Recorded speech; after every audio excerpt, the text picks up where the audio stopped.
Life isn't perfect, and neither are we. Nope. But we know how to face our fears And have some fun. and talk about all the messiest things of life. Like the messiest things.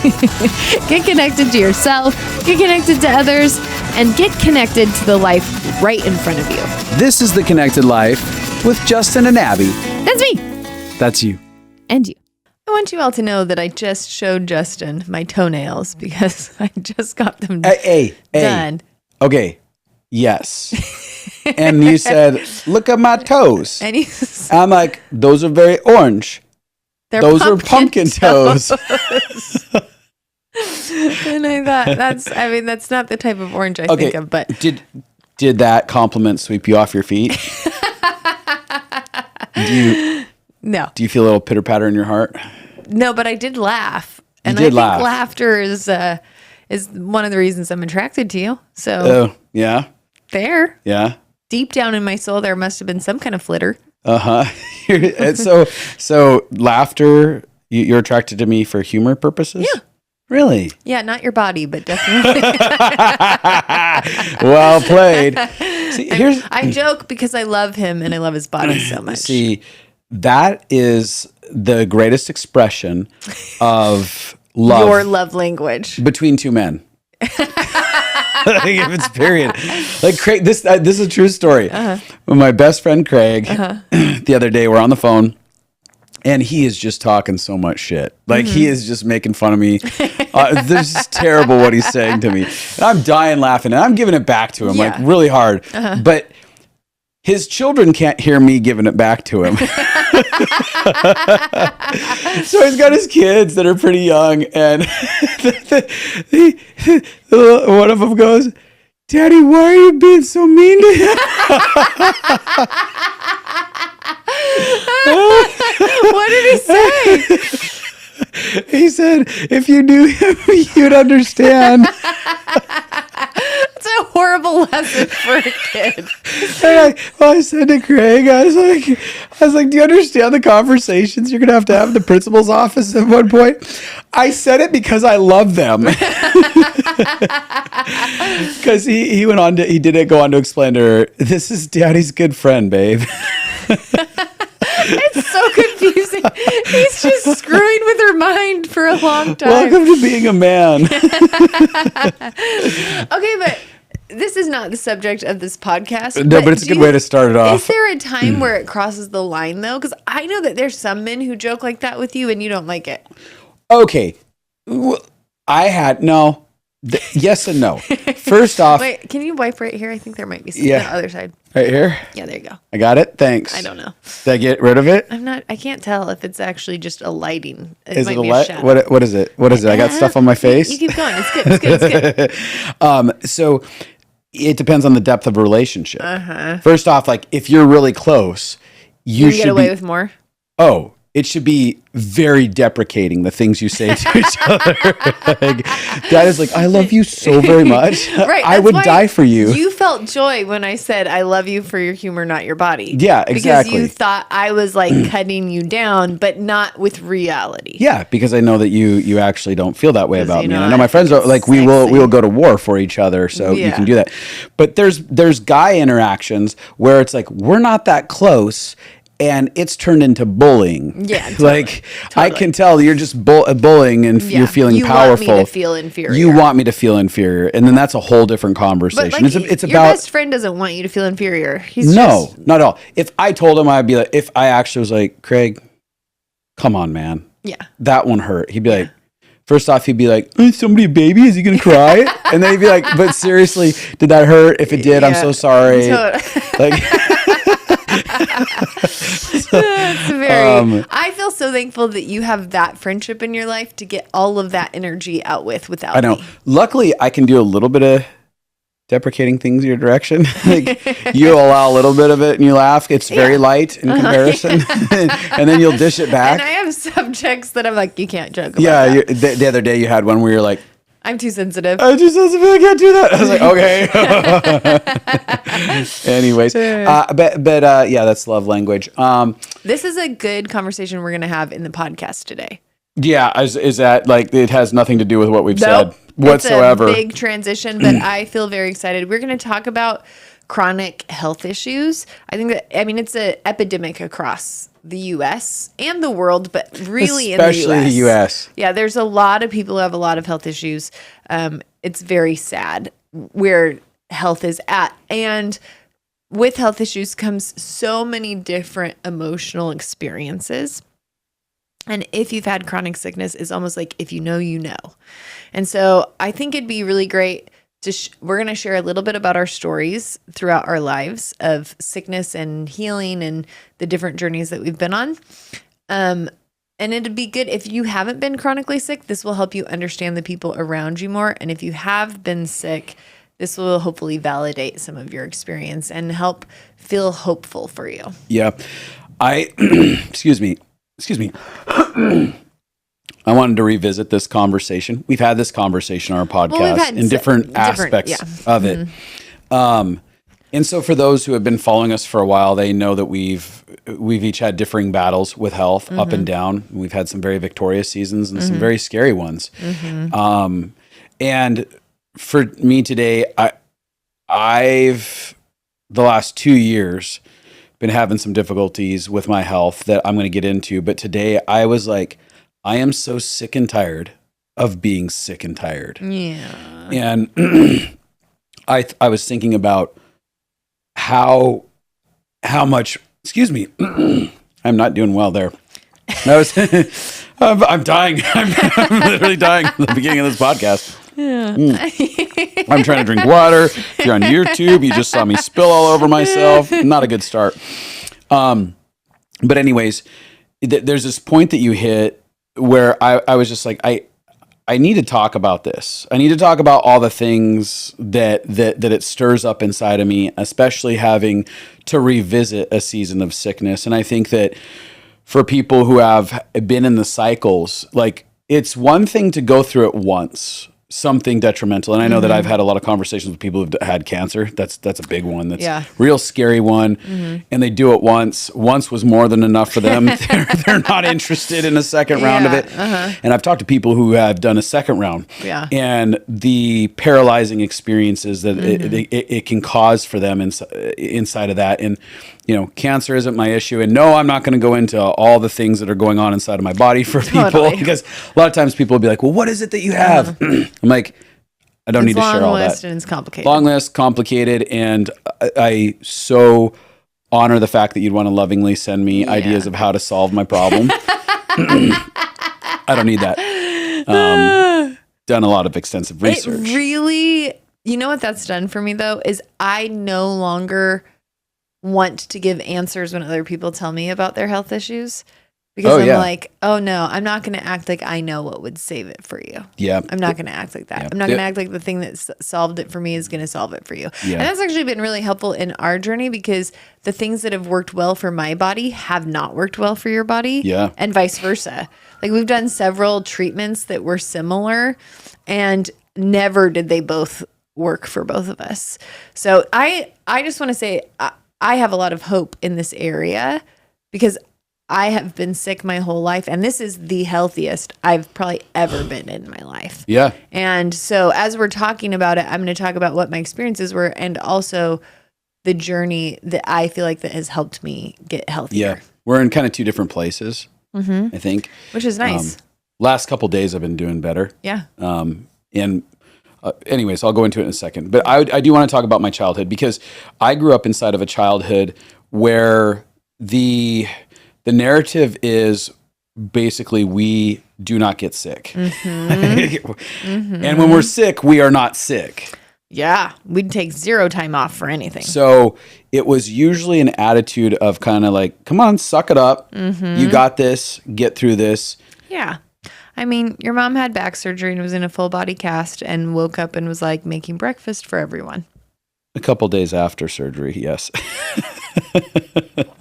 Close enough to the surgery that your dad was like, what are you doing? Yeah. Yes. I still fondly, I don't want to say fondly, I still, have a very clear recollection of the exchange that happened in the kitchen that day. It's kind of seared in my brain. You know, and I remember at one point, there were times where I was really sick, and it was like, well, you need to get up and go to school and stuff like that. And I don't know, it wasn't just my family. That was something that I often saw within a lot of families. I don't know that that's universal. I think there could be a lot, and I don't even know if it also had to do with the time period that I grew up in, right? The generations that said like, yeah, well, we pull ourselves up by the bootstraps and we just move through this. All I know is that it was a cultural experience that was happening. And so for me, there was a sense inside of me that I was just like, I'm never sick. Like, I don't get sick. Yeah. Now, reflecting, I'm like, I think I was sick. I think there were many places that I was having struggles and suffering. But I had this mental blockade. So there was this mental blockade that says, I'm not weak. I'm capable. I can get over this. Look at me. I can power through this. Yeah. So I found myself powering through either to go to school and get through it in school. I do want to back up because one thing just popped in my head, and I think it's worth saying. I do remember I had chronic migraines early on as a kid, like severe ones where they had to take me to the hospital and give me shots. And I definitely received compassion. I received an out card to get out of that. And I think the reason I'm saying this, I'm like, oh, there was an example of a place that did happen. Yeah. And to minimize that would be incorrect. So I just wanted to state like there was that. severe enough stuff. There was like there were things that were big enough that you were allowed to be weak for. That allowed to be weak for and not have to just push through it. Yeah. Right. But it also, let me say this. Even if it wasn't directly at me, I saw modeled of I'll just push through it. I mean, my dad was on the guy was up on a fucking power line and he was connecting something and he got hit and the power blew him off his ladder. He's like 20 feet in the air or something like that. He should have died 15, 20 feet in the air, I think. It blew him off. He landed on the ground and ended up jacking up his shoulder. Oh my gosh, I've never heard this story. Yeah, it was bad. And he was my recollection is he was back to work within that week, like with a shoulder that ended up, I think, having to have surgery on it. I may be remembering that wrong, but it was like, yeah, I got blown off a power line today. Back to work. Like, what? Take some time off, Bob. But anyways, the point is oftentimes we'll watch something modeled. Right. And I saw something that was modeled that says, hey, you have to really ignore this part of you. And so there's this aspect for me that I dissociated pretty heavily from the realities of my body. Yeah. And that spilled into, by the time we got married, when I reflect, we got married at 25. I'd been working for a guy for 3 years, traveling. And what I was having constant crashes, and this all had to do with allergies in my body, food that I wasn't aware of, glucose problems, insulin problems, and all this stuff. I didn't know it, and I just pushed through and did the same thing every day, and was terrified to go to a doctor. Didn't have money to go to a doctor at that point, even. And so as I got into our marriage, I see you, Mrs. I'm chronically sick. And I'm like, for the love of God, just pull it together and push through. You're fine. Why are you so debilitated by your body? You can just shove that in a corner and get stuff done. Be a human. That was the unspoken feeling. And you're lazy and you're being overly sensitive, and you can handle this. Wow, you seem really connected to that feeling. You have very clear expressions. I was like, there was a level of me saying like, why is this person so fragile? So there was a strong judgment that I was sitting with across from you. Oh, yeah. You judged me so hard for having chronic health issues. You look very happy when you say that. Well, I'm feeling validated by this conversation, but it is true. There was, and I think part of the judgment that I want to be kind towards was confusion. Like, right. Yeah. I can push through stuff. Why can't you? Yeah. And I think a lot of times confusion comes off as superiority. Yeah, or condescension. Condescending. Yeah. And so I think like you weren't trying to be in those ways. And then other ways you were taught to look at people that couldn't get a lot done, a lot in your quotes, and judge them. Yeah. And I will say the confusion aspect, I agree 100%. Judgment was there. And the confusion thing was, I was like, I don't get it. I push through shit all the time. Like, she's just suddenly in bed. Like, why are you? And it would sound judgmental, but it was confusion. And why are you so weak? Like, there was judgment, but it was also the confusion of like, why are you being so weak on this? Like, God, get up and do something. Oh, I'm sorry. The best thing that happened in our marriage is you getting sick. Thanks. Honestly. I mean, I'm sad that it had to happen that way. Did you sit and do incantations over me? I curse him with sickness. No, I didn't even know that would work, or I might have, but I'm just kidding.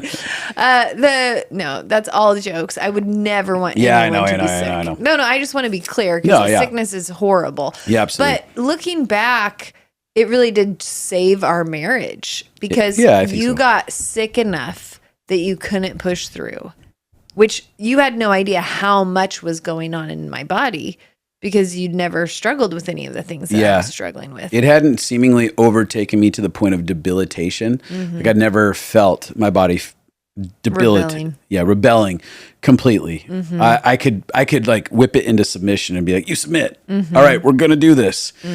And all of a sudden I found myself like life was passing by in front of me. Like relationships were disappearing in the sense of like, I couldn't do connection with them. I was missing text messages because I didn't have the energetic capacity to even respond, to engage, to go to parties. And it started a slow creep on me. And all of a sudden I'm about 3 years into it. And I'm wishing that I would just utterly die because it was so severely bad. Yeah. We have a whole podcast on what happened in that season, but it ended up being that I was about 2 weeks away from dying, or 2 months away from dying. And I felt like it. Yeah. Like I felt like it inside of my body.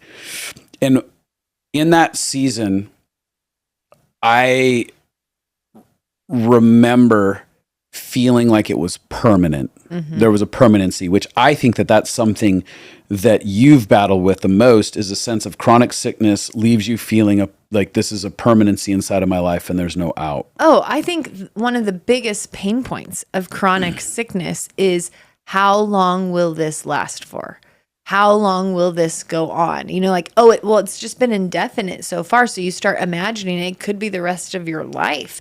And the feeling of this misery I have, imagining that I'm going to have this misery for an extended amount of time feels soul crushing when you're in it. You're like, I cannot spend the rest of my life feeling this miserable. It's too much for me. It's too much for me to imagine. And it can send you into a deep depression and deep hopelessness. And timeline is something you're often thinking about when you're chronically sick. Yeah. I remember, you're like, this is so much longer than I thought it'd be.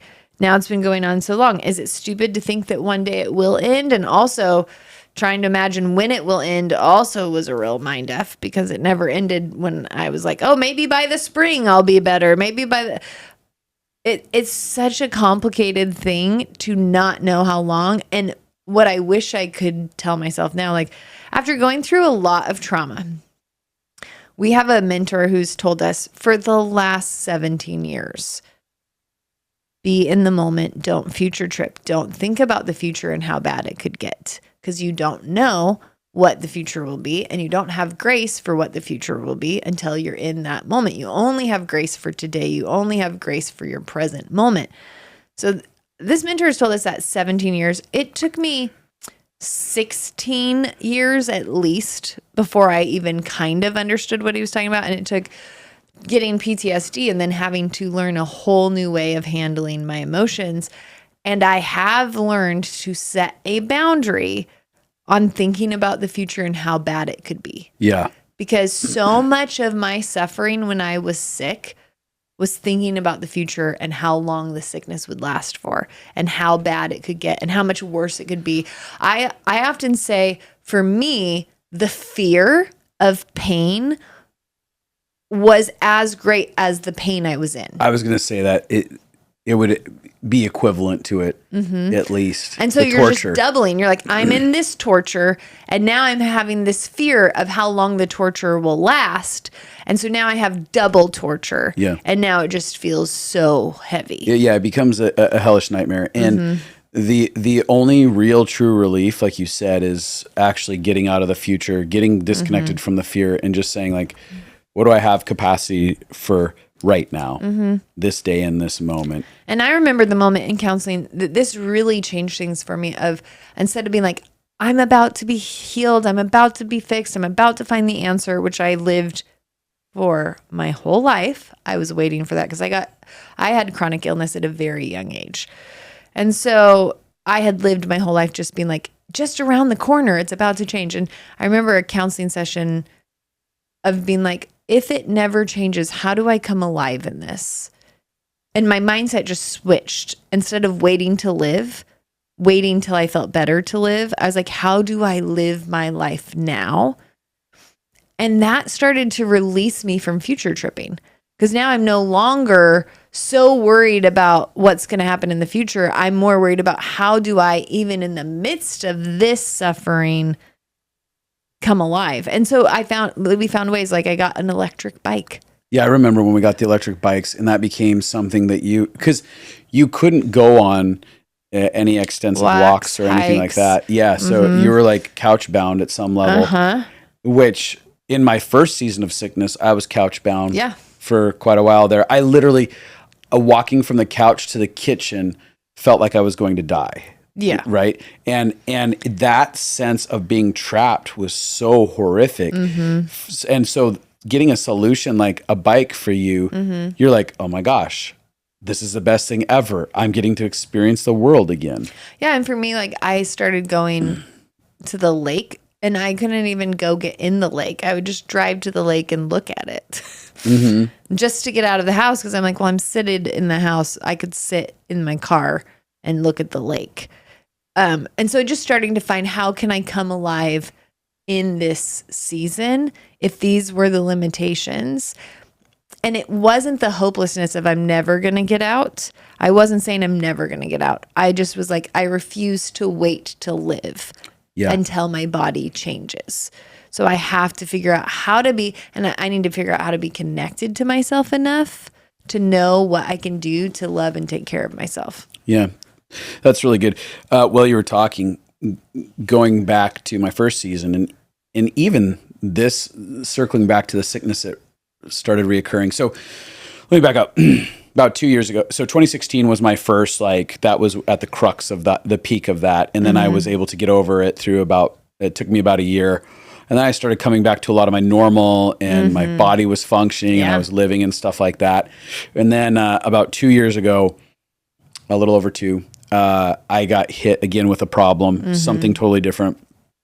And I remember the first round, I lost who I was. Oh, absolutely. You're talking about coming alive. Yeah. And I'm like, there was a death of who I was. 100%. My personality, my playfulness, my capacity to engage. Because I normally am a very energetic, like, type of person, fun. playful, engaging in all kinds of ways. And like, it's kind of like I felt like I flatlined. And I'm like, here I am. The best I can do is be across from you with this like monotone face. Yeah. And I was able to start getting I remember when I started getting my personality back, and I was like, oh my gosh, there you are, Justin. Like in Peter Pan, we watched this, Hook. We watched Hook the other night again. And he's like, there you are, Peter. And I know that feeling when I went, there you are, Justin, the first time. And that crossed over into the second one. The feeling of losing myself again, where I'm like, I may never get Justin back. Like that's a terror. As I crossed into the second one, is this fear of who I am is going to get taken away from me. I may never see him again. The world may never experience him again. Yeah. And that's one of the worst parts of it, is losing ourselves in the middle of it. Well, when you're really sick or you're really struggling with your health, you go into so much survival. And when we're in survival mode, so much of the best parts of us are shut down. You know, when you think about survival mode, even in the body, the blood flow goes to your core to protect your organs. So you get colder in other areas. When you're in survival, like, you're literally just, how do I survive every day? So you're like, I don't have energy to crack jokes. I don't have energy to go play. I don't have energy to dawdle around. Like, I'm just, and that feeling, like, a lot of I don't have energy to go adventure. I don't have energy to have a conversation that might spark my heart. You know, so now you're doing less things that would bring you joy because you don't feel like you have the energy to be able to do them. But so now you feel sad because you're not doing the things that you love. And also because every ounce of you is just trying to hold on to make it. Yeah. And it's interesting because, like, when we're losing ourselves, excuse me, when we're losing ourselves, it's very easy to be aware that other people are losing us as well.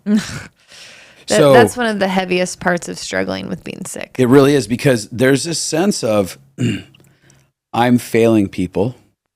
First off, they're not getting the full me that I want to be able to give. Both the love, the care, the attention, the ability to sacrifice and stuff for them. They're also just not getting the experiential joy of me. I'm like, you aren't getting any of that. And yeah, it's like the person I love is gone. Right. Like, the person I love is no longer here. The person who has empathy, who's playful, who wants to joke, who wants to hang out is gone. And now a person who wants to be by themselves on the couch for hours is there. Yeah. And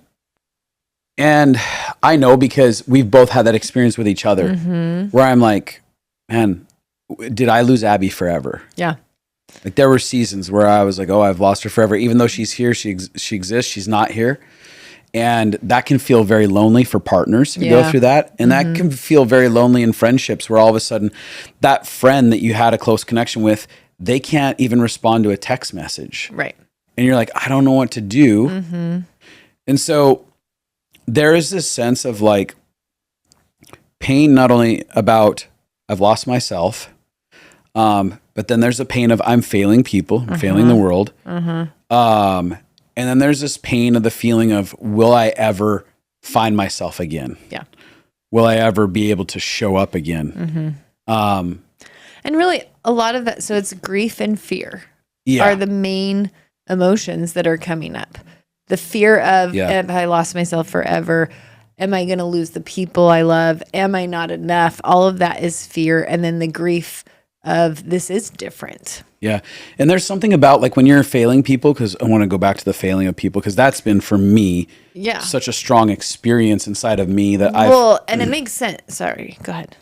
Did you have something to say? Yeah, but I was going to let you finish. I just didn't. So what happens is that in order to deal with failing people, you have to get really honest, because it's like, if they have more clarity, it helps at some level. But then what that means is I am having one conversation after another about why I didn't show up to responding to a text message, why I can't hang out, why I don't randomly call to check in and stuff like that. Like, I was really sick this week. I was really sick today. So you start having to have these conversations about sickness. Totally. So it can feel very much like, at least for me, it felt very much like I'm just making excuses, or they're going to perceive that I'm making excuses. Yeah. I don't want to make excuses. Yeah. Then the other side of that is, I just hate fucking talking about this thing over and over again. Yeah. Every time I have to come to the table and be like, oh yeah, by the way, let's talk about how bad my health is again for the millionth time. Yeah. On it. And honestly, all my friends who have really caring hearts, it is reasonable for them to be like, what is going on right now? Yes. I want to hear more about that because they have compassion and care inside of themselves. So they're going to want me to elaborate. And I'm like, I don't want to elaborate. Yeah. I don't want to have one more damn conversation about this. I'm done having conversations about this. Yeah, because you're living in it day in and day out. Even unto, I don't want to even hear that you're thinking and praying about me for my sickness because I don't want to have to look at it. Because you're like, I wanted to escape how sick I am. And when we're talking about it, I can't escape that. The knowledge of being sick is equally exhausting to the sickness experience. Like thinking about denial box. That's why so many people get into denial boxes. They're like, this is overwhelming. This is so difficult for my body. I'm just going to put it into I'm not thinking about it box. And that's how I'm going to charge through this, is my brain dissociating from this.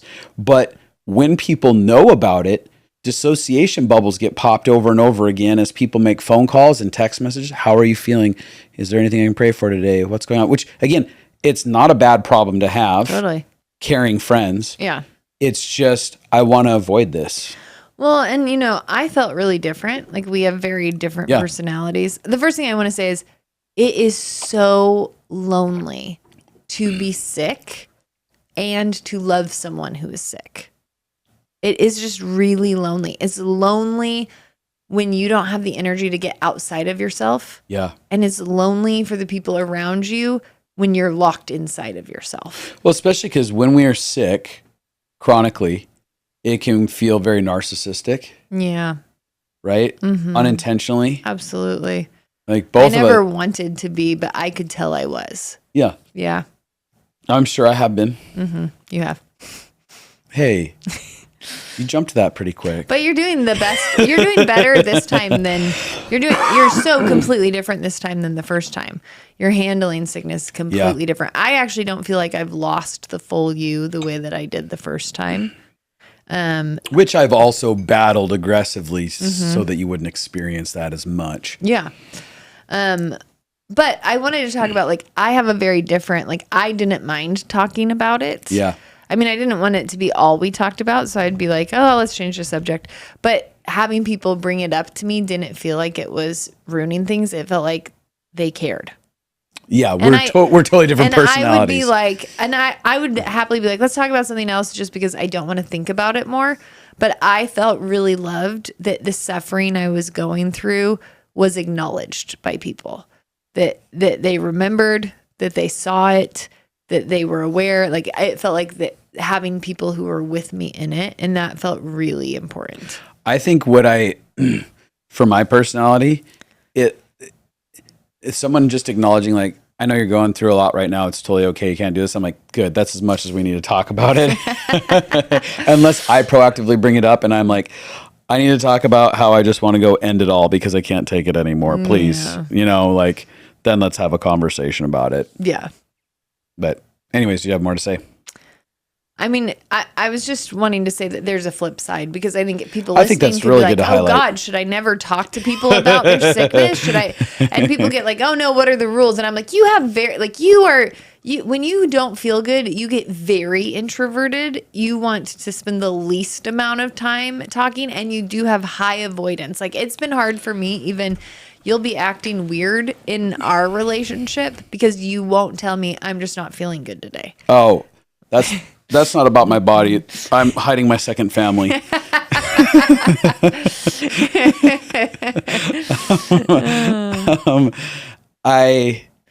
I'm just saying your personality is still learning to acknowledge sickness and to feel comfortable and to not put it in the denial box, I think.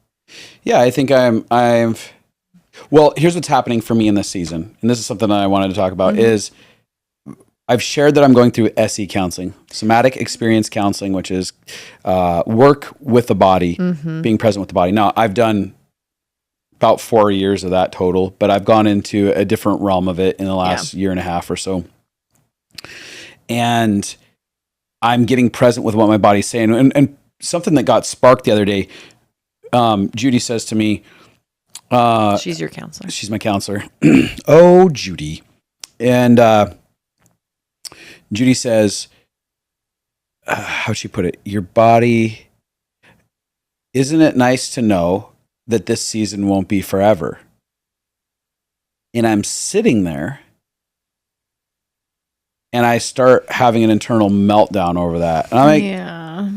Actually, Judy, that doesn't resonate with me. I was like, what I feel is like I'm in a flashback of a few places in my life, one being the last time I was sick. And it does actually feel like it's going to be forever. It feels like I'm going to be trapped inside of this and I can't get outside of it.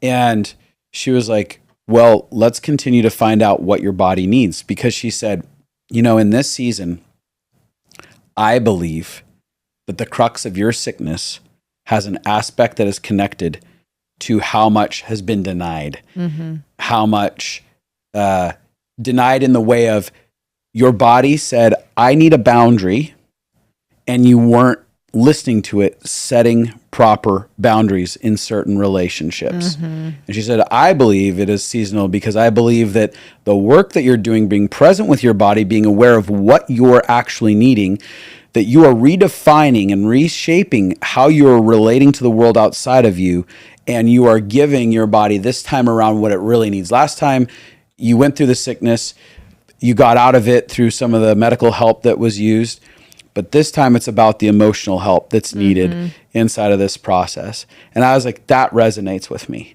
Yeah, and I have zero doubts about that. I've been wanting you to get into this specific kind of counseling because this, I think, is what changed my life. What changed my health was learning. I had to learn about my nervous system and my body and how much my body and my emotions were connected. And then I had to learn how to feel safe.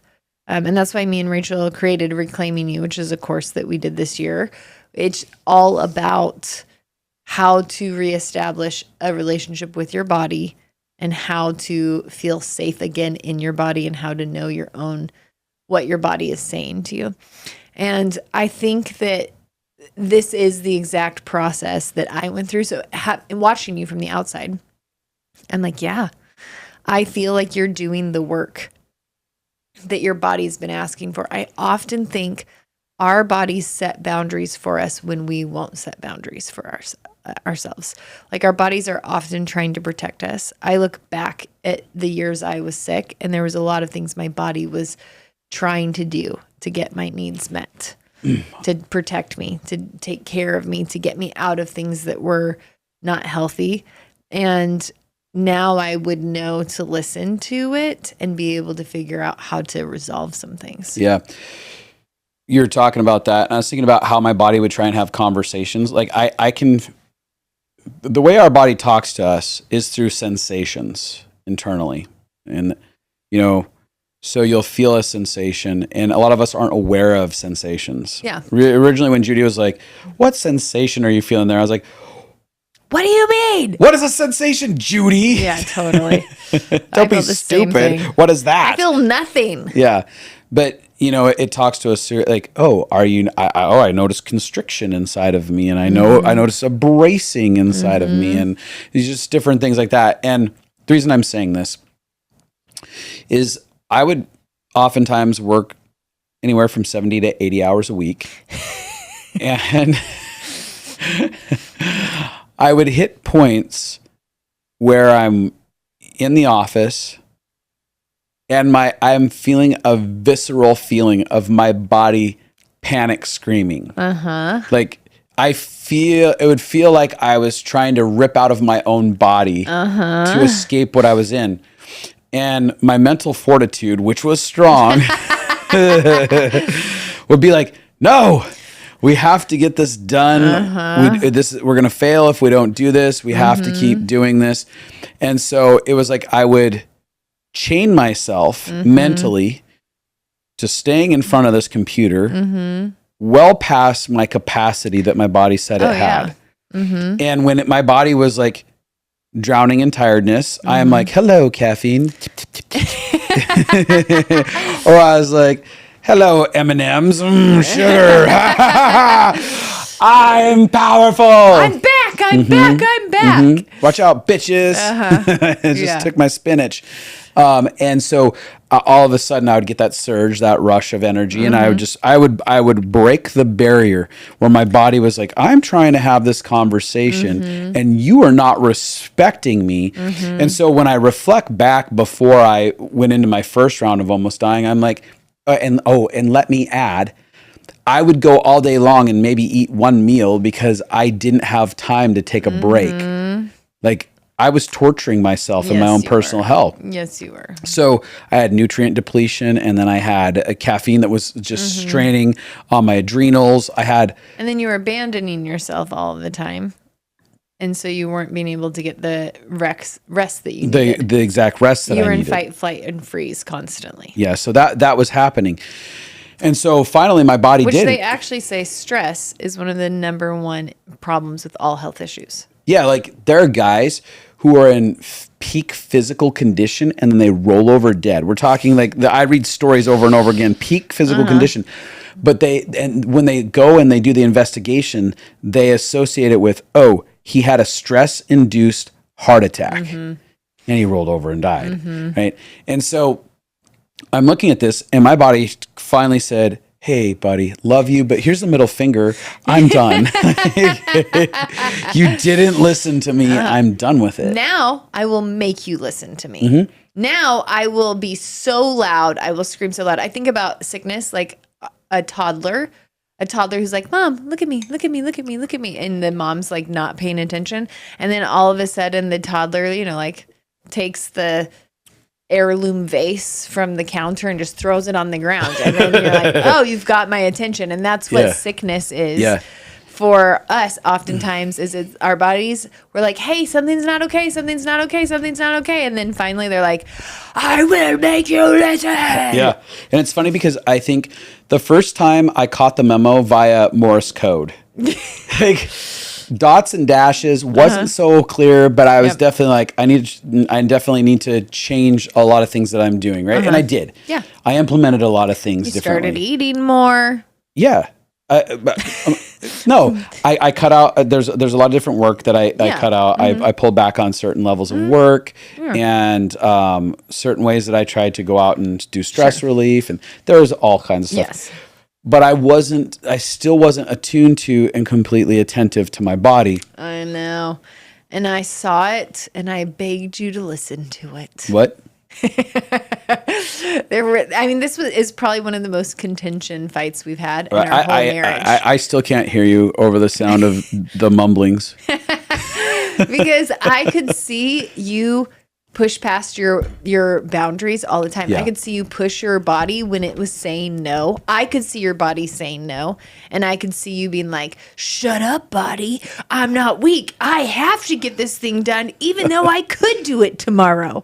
Like, there was just like such a loud, it has to be done this exact way, Abby. There wasn't healthy life pacing. There was not healthy life pacing, and you were not open to feedback about it. Yeah, because you wanted me to be weak. You did genuinely think that. Yeah. You're like, be a weak little baby. And I'm like, how does anything get accomplished or done in the world? So much better. When you're in flow, you get more done. It's true. And I'm getting better at reading when my body's saying, hey, I've tapped out. I don't have the ability. Because like before, my body would say, my creative abilities are gone right now. I would be like, come on, man, be creative. Maybe if I sit here for another 3 hours. And you'd sit there for another 3 hours and you'd barely get it done. Yeah, I'd just be like barely getting through instead of being like, I'm going to abandon this thing and I'll come back later or tomorrow or whatever. Yep. So anyways, tuning into our bodies has been so vital to the process of healing. You're getting more done in less time now. Yeah. You think so? Yeah. I don't know. I'm not even assessing my time. I'm like, did I get out of bed today and was I capable of even having a conversation? Yeah. So I'm not even aware of what's going on half the time. And that's one of the things that I've done is I've abandoned my life agendas in order to take care of my body. Now, I think that I'm still showing up to life, but I'm like, you're not abandoning responsibility. Yeah. You're just abandoning that internal voice inside of your head that says, I must be this to be successful. Well, I want to return to something you said earlier that plays a part in this. So you were talking about living in the grace of today. So again, going back to our mentor, Paul, who for years has been like, hey, just live in the grace of one day. There's not grace for tomorrow. There's not grace for like changing the past. You can't change the past. You don't know what tomorrow's going to hold. Be here today. But Paul has had a life transition over the last couple of years where he is experiencing, what are they? Seizures. Sorry, words. So he's experiencing seizures. And as that's begun to happen, a seizure can interrupt him at any moment. So here's a guy who speaks on stages to thousands of people all the time.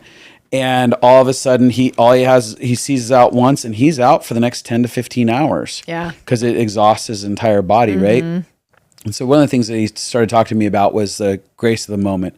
Justin, it's gone from the grace of one day for me to living in the grace of one moment. What am I good in just this moment? That's all I can do, this moment right here. And what does it have to offer? And how will I have to transition? I will find out how to do that in the moment when it happens. Yeah.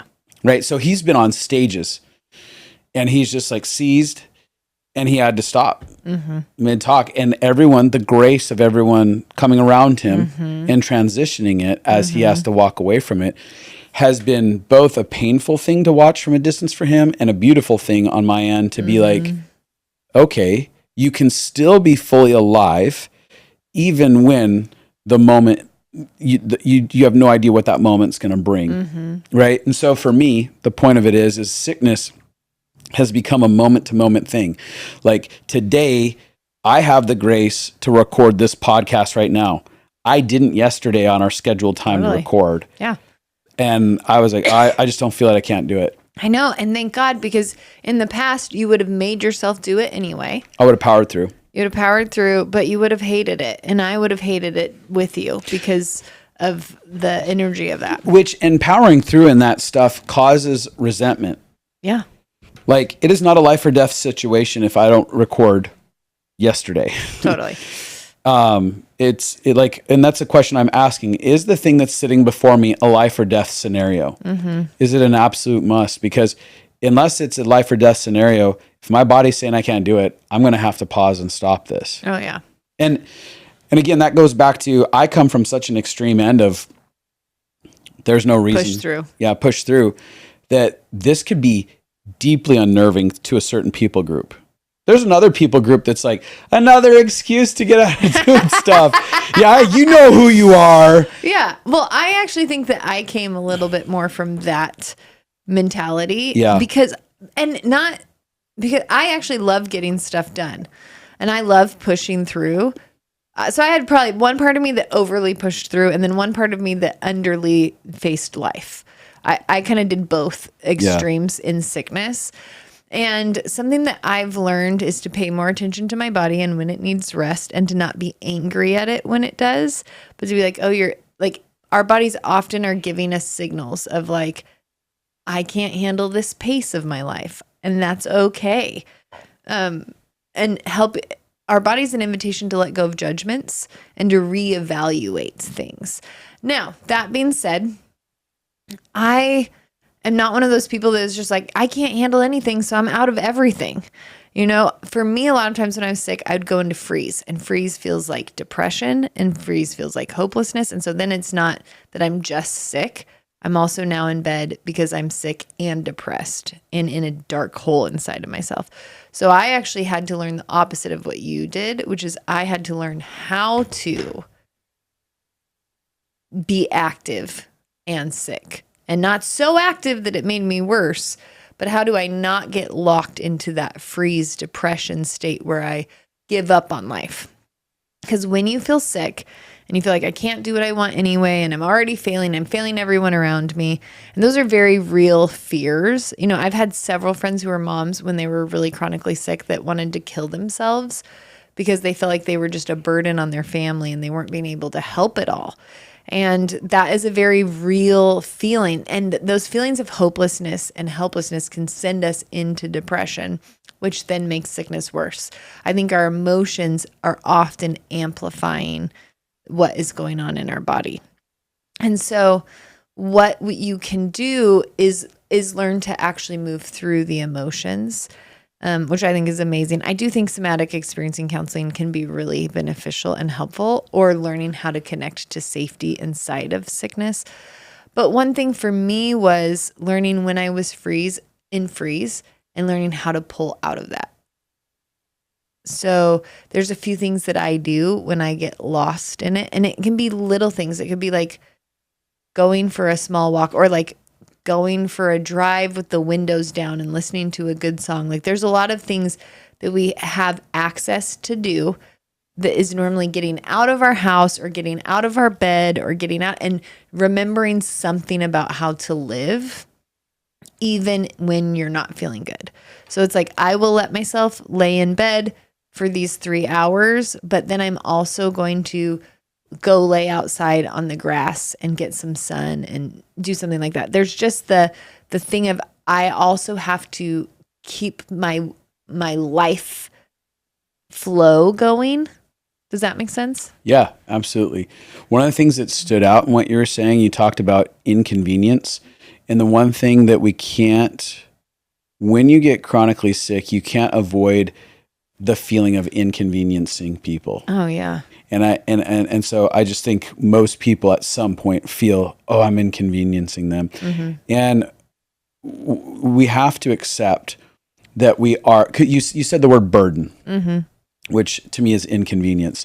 We are going to be a burden or an inconvenience at some level to the world around us. And that the work that we have to do to not spiral into the hopelessness mm-hmm. also is we have to do the work of worthiness. Yeah. Right? Like I had to do the work of worthiness. I am worthy of people's love, care, and attention, mm-hmm. energy, affection, mm-hmm.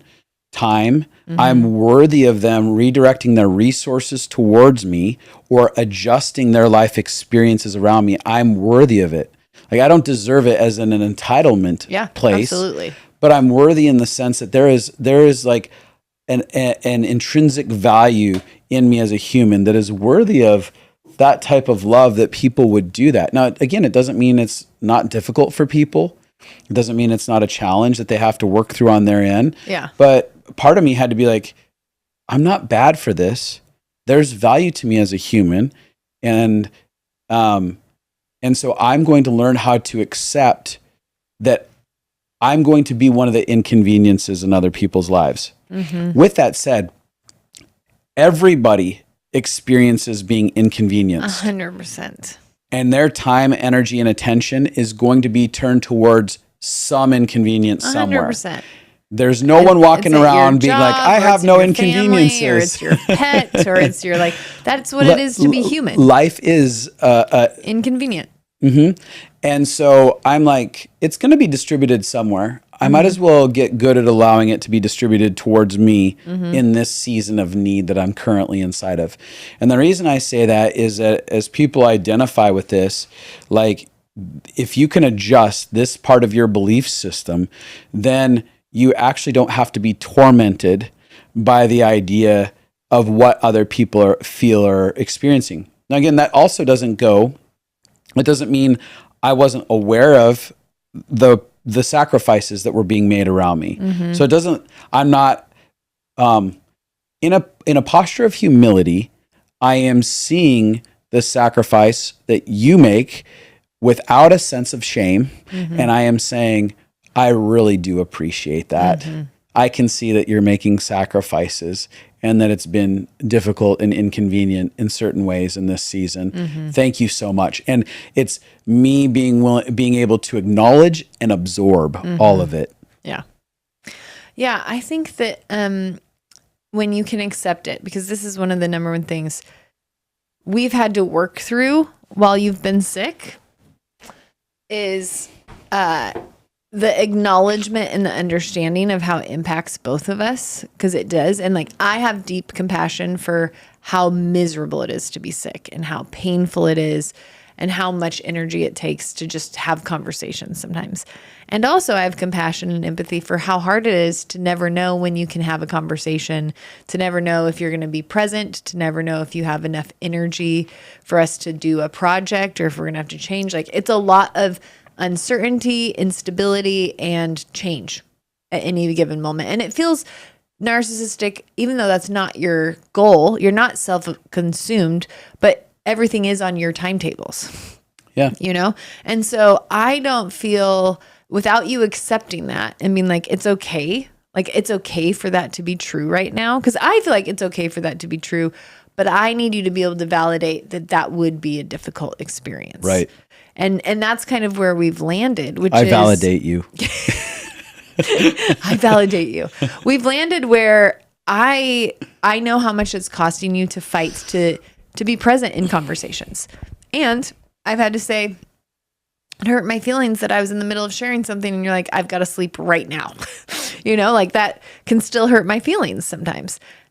And I'm not having huge emotions that are exploding at you for it.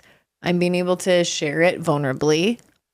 And also you're being able to say, yeah, it is hard being around somebody who's really sick. Yeah. That makes a lot of sense. And I remember when I was really sick, I remember thinking, I don't have power to be a great wife in so many ways, but I do have power to validate how hard it would be to be you. I do have power to say, I know it's really hard when your wife's in bed all day. I know it's really hard because I'm not contributing. I know you must feel alone in all of the load that you're carrying. I know that you have a lot of places where you feel lonely, and I'm really sorry that I can't meet your needs. And I can validate it. That's the one thing that I knew I had power over. I can't change the circumstance, but I can say, this is happening and it makes sense that it impacts you, and I care, and you're not alone. Yeah, it's really good. Really what you're talking about is being able for everyone to hold that there's a shared experience on all sides. Without blame, without condemnation. It's just, yeah, we're all having a shared experience, and we're all going to accept that there's a shared experience. We're going to acknowledge it, and we're going to figure out how to gracefully, moment by moment, day by day, navigate through this together.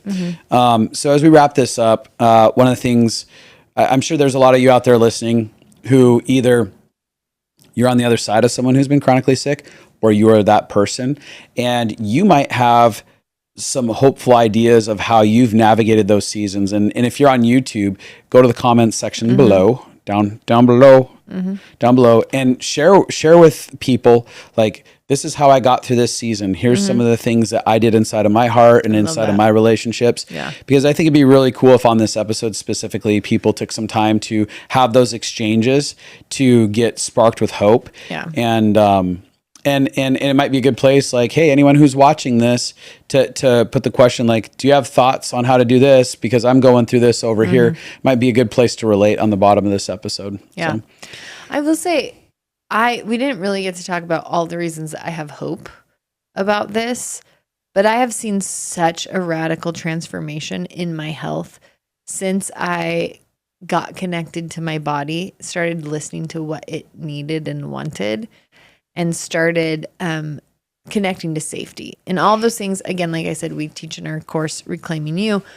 But it also is so hopeful to me to know that as you get out of fight, flight, freeze, and fawn, your body is much better at healing itself. Yeah. I can't tell you how many people's stories I've heard where the key shift in their health was learning how to regulate their nervous systems, because when you are stuck in fight, freeze, or fawn, your immune system isn't working the way that it's designed to. Your stress levels are out of control. So your body is not healing itself the way that it can. And what I see is that you're actually being challenged. You're in a wrestling match with your body, and it's helping you let go of wrong beliefs about your identity, your work ethic, your life and what it should look like. And you're having to reestablish a more regulated lifestyle. And I think that's incredible. And I actually have so much hope for your body. The places where you're learning for the first time how to hear your internal no, and you're setting boundaries for the first time in a very different way than I've seen you do in the past. and not cruelly. You're being very kind with what you can give, but you're finally listening to yourself and you're not abandoning yourself. This is the first season. And I had really struggled in our marriage because I watched you abandon yourself over and over again. And it feels so good to my soul to see you not do that.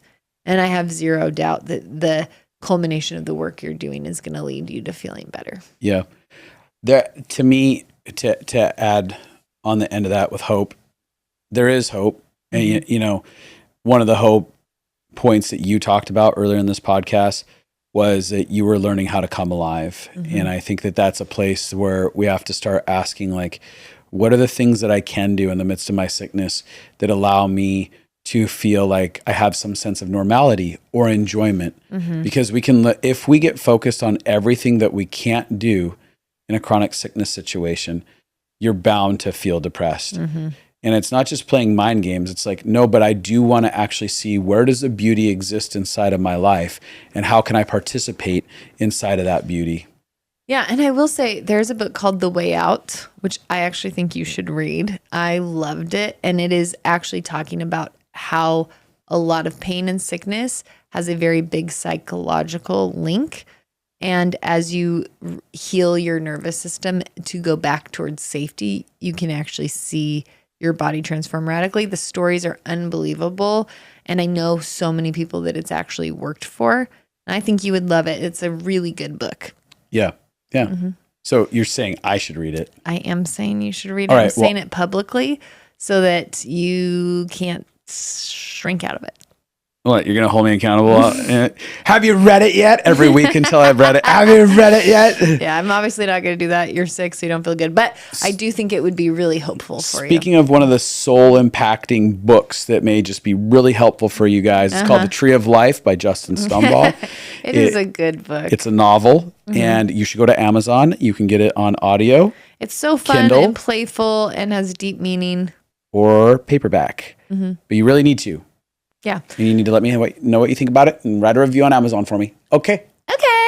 Also, subscribe to us if you have not already. Rate, review, subscribe, and share, please. Share the podcast. I saw a bunch more reviews that people have been writing. I felt very loved by it. One person said something about how you should shut up and give me more attention. Let me talk more.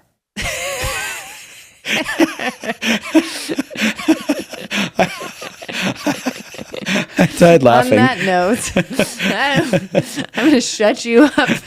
Quit you talking. No, there was one more thing I was going to say. Oh, if you are interested in learning how to regulate your nervous system, we have a regulation library and we have the Connection Cure, which has all of our courses, which is how to do relationships, relationship glue, reclaiming you, how to regulate your nervous system, all of the things that you need. We have a one-stop shop for. You can email us, go to justinabby.com and type into the form and you will get the info that you need. That was fun. I like this. Did you guys like this? Let us know if you did. If you didn't, we don't care. All right. Goodbye. Bye.